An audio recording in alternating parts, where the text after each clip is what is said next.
T'es bienvenue chez moi.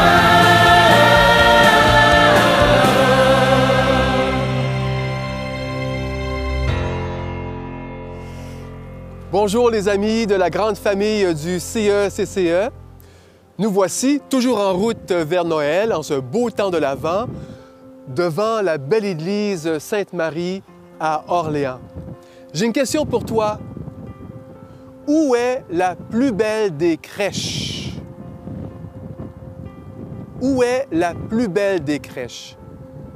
Et tu as deviné, la plus belle des crèches, c'est ton cœur, puisque c'est là que Jésus veut naître.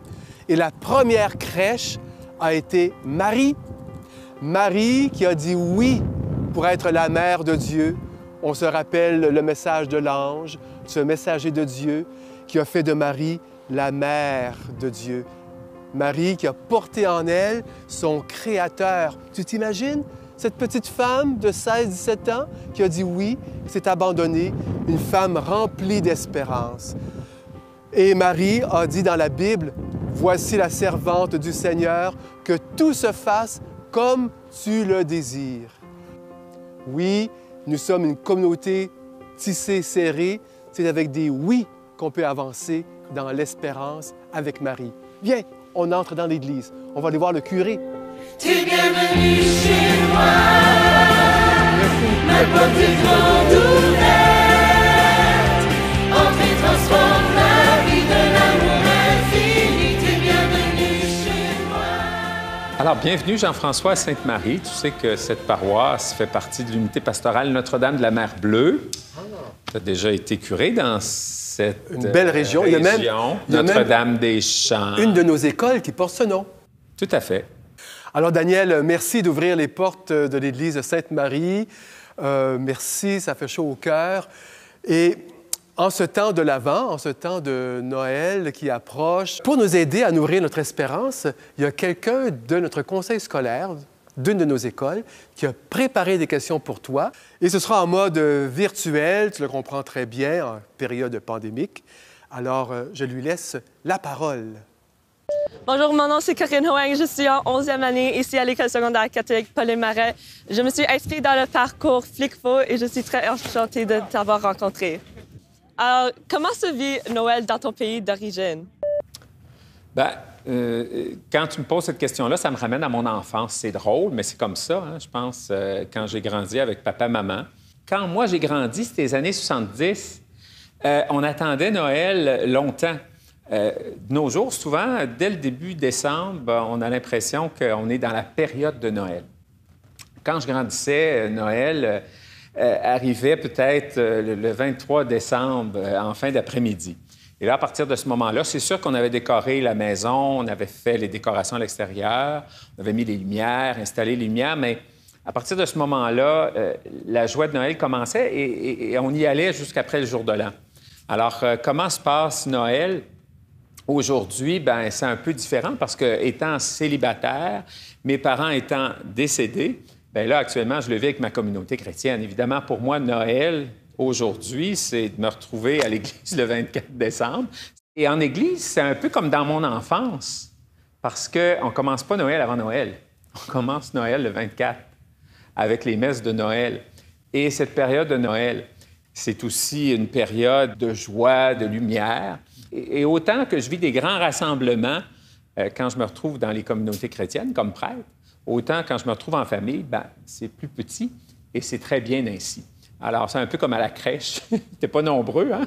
Il y avait Marie, Joseph, Jésus, des bergers, l'âne, le bœuf, bon, enfin. Alors, voilà. C'est un peu comme ça, Noël. C'est un bon temps. C'est un temps, au fond, de se retrouver. Pour moi, ce n'est pas un temps de repos à cause des célébrations, mais c'est un temps de retrouver mes proches et aussi des amis. Hein? Alors, y a-t-il une tradition particulière? Bien, je me souviens, quand j'étais enfant, c'était d'apporter l'enfant Jésus dans la crèche qui était au pied de l'arbre de Noël. Alors, c'est drôle parce que, bon, j'étais enfant unique et avec mes parents. Et puis, bien, c'est rapidement moi qui ai eu cette tâche-là. Puis, j'avais pas de frères et sœurs qui pouvaient me la voler. Alors, chaque année, J'apportais l'enfant Jésus. Et puis, avec l'histoire, bien sûr, qu'à un moment donné, on serrait le petit Jésus quelque part quand on faisait la crèche, puis on ne le trouvait plus le 24 décembre, quand arrivait le moment de le mettre dans la crèche. Alors ça, chaque année, quand je me retrouve à l'église puis que je vois le petit Jésus, je me dis toujours, et j'espère qu'on ne l'a pas perdu, parce que les gens qui viennent à la messe seraient bien déçus de ne pas avoir de petit Jésus dans la crèche. Mais ça, c'est une tradition. Puis on chantait, moi et mes parents, là, des cantiques, des beaux souvenirs. C'est drôle parce que, comme prêtre, à l'Église avec le monde, finalement, je le vis un peu la même chose, mais autrement. Alors, le temps de l'Avent, c'est vraiment un moment d'espérance. Alors, c'est quoi l'espérance pour toi? L'espérance qui est liée à l'attente, espérer, attendre, c'est pas évident aujourd'hui parce qu'on n'attend pas après grand-chose, hein? Moi, quand j'ai besoin de quelque chose, souvent, là, je saute dans ma voiture puis je vais le chercher tout de suite. Même pour un repas le soir, je vis au presbytère, j'ai le goût de manger ça, je l'ai pas. J'attends pas à l'épicerie 2 jours après. Je vais le chercher puis je le mange ce soir-là, puis tout de suite. Alors, on dirait que l'attente, l'espérance, ça fait pas tant partie de nos vies que ça, mais évidemment, quand je pense à l'attente, l'espérance, je parlais de mon enfance, ça me ramène aussi à mes parents qui sont mes parents adoptifs. Mes parents adoptifs, je me souviens, enfant, une des premières choses qu'ils m'ont dites, c'est « on t'a désiré pendant 20 ans », parce que mes parents ont été 20 ans sans enfant. Et puis finalement, ils m'ont adopté. Et alors, j'ai été comme, pour eux, la joie de leur espérance, tu sais. Quand je pense à l'Avent, quand je pense évidemment à Noël, je ne peux pas ne pas penser à cette réalité-là.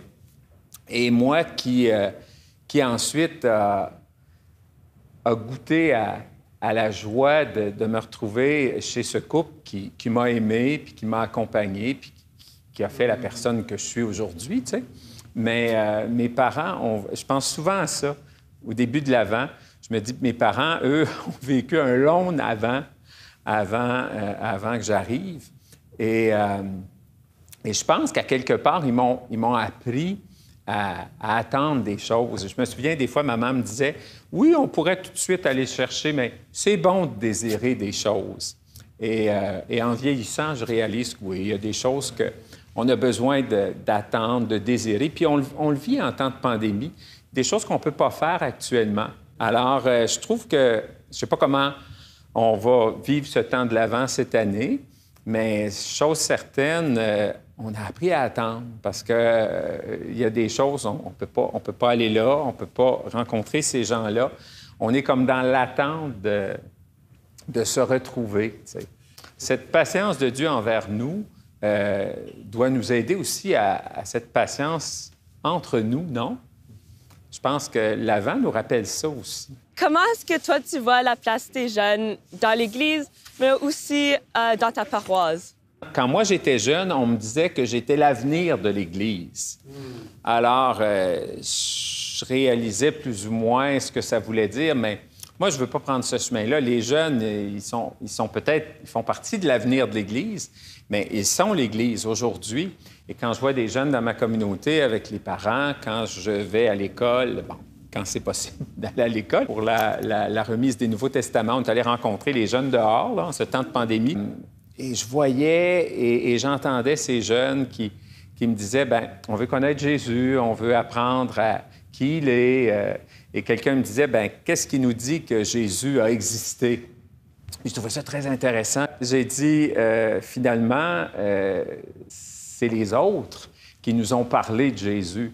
Et c'est comme ça, bien, il y a un témoignage. Puis c'est comme ça pour tellement de choses, tu sais. J'ai le frère Dieudonné qui est un prêtre qui collabore avec moi. Puis il disait à un jeune qui posait un peu cette question-là, il dit, bien, comment tu sais que l'Afrique existe? Parce qu'il vient d'Afrique, il vient du Rwanda. Puis, bien, il dit, parce que j'ai des amis à l'école qui viennent d'Afrique puis qui m'en parlent. J'ai vu des photos. Mais il dit, t'as-tu déjà été? T'as-tu déjà vu l'Afrique? Il dit, non. Mais il dit, tu crois que l'Afrique existe? Oui. Ah, il dit, oui. Alors, bien, c'est comme ça un peu avec Jésus, hein? Témoignage des autres. Alors, juste une dernière question. Est-ce qu'il va y avoir des messes de Noël à ta paroisse cette année? On pense garder l'horaire des années passées, surtout le début de soirée. On ne sait pas si on va aller jusqu'à minuit cette année. On verra bien. Alors, mais les célébrations à partir de 16h, 17h dans les communautés. Il faudra des billets pour venir à la messe de Noël cette année. Ça, c'est pas mal clair en ce temps de pandémie. Alors, parce que les nombres sont limités. Mais je suis sûr que, bon, ceux qui pourront venir, les autres, à leur façon, vont certainement trouver moyen chez eux ou avec les proches avec qui ils pourront se retrouver, eh bien, fêter la naissance de Jésus. Pour terminer, est-ce que tu pourrais nous partager une courte prière? Oui, alors Seigneur, toi qui es notre espérance, donne-nous de te désirer et de te demander, Seigneur Jésus, de naître dans nos cœurs alors que nous nous apprêtons à célébrer ta naissance encore une fois cette année et qu'on puisse te reconnaître, particulièrement dans les personnes qui ont des besoins, les pauvres, les malades. Jésus, tu t'es beaucoup identifié à toutes ces personnes. Eh bien, donne-nous de pouvoir te reconnaître en eux et en elles. Et ainsi, on pourra vraiment célébrer ta naissance et continuer à vivre dans l'espérance des jours nouveaux que tu nous promets. Amen. Merci pour votre ouverture et votre partage. Daniel, merci beaucoup d'avoir nourri notre espérance et je te souhaite une belle montée vers Noël. À très bientôt. Merci. Qu'il n'y avait pas de place pour Avec toi, je veux dire un grand merci à notre ami Daniel, curé de cette belle paroisse à Orléans, qui nous a accueillis les bras ouverts comme toujours. Et n'oublie pas notre rendez-vous pour célébrer la fête de Noël, cette grande liturgie de la parole qui aura lieu très bientôt. Et pour symboliser cette fête avec Sainte Marie, Marie qui a dit oui, alors on va faire sonner les cloches de cette église parce que le son des cloches, c'est la joie de dire oui, de faire de notre cœur la plus belle des crèches. Donnons à Jésus la meilleure place dans notre cœur. À très bientôt!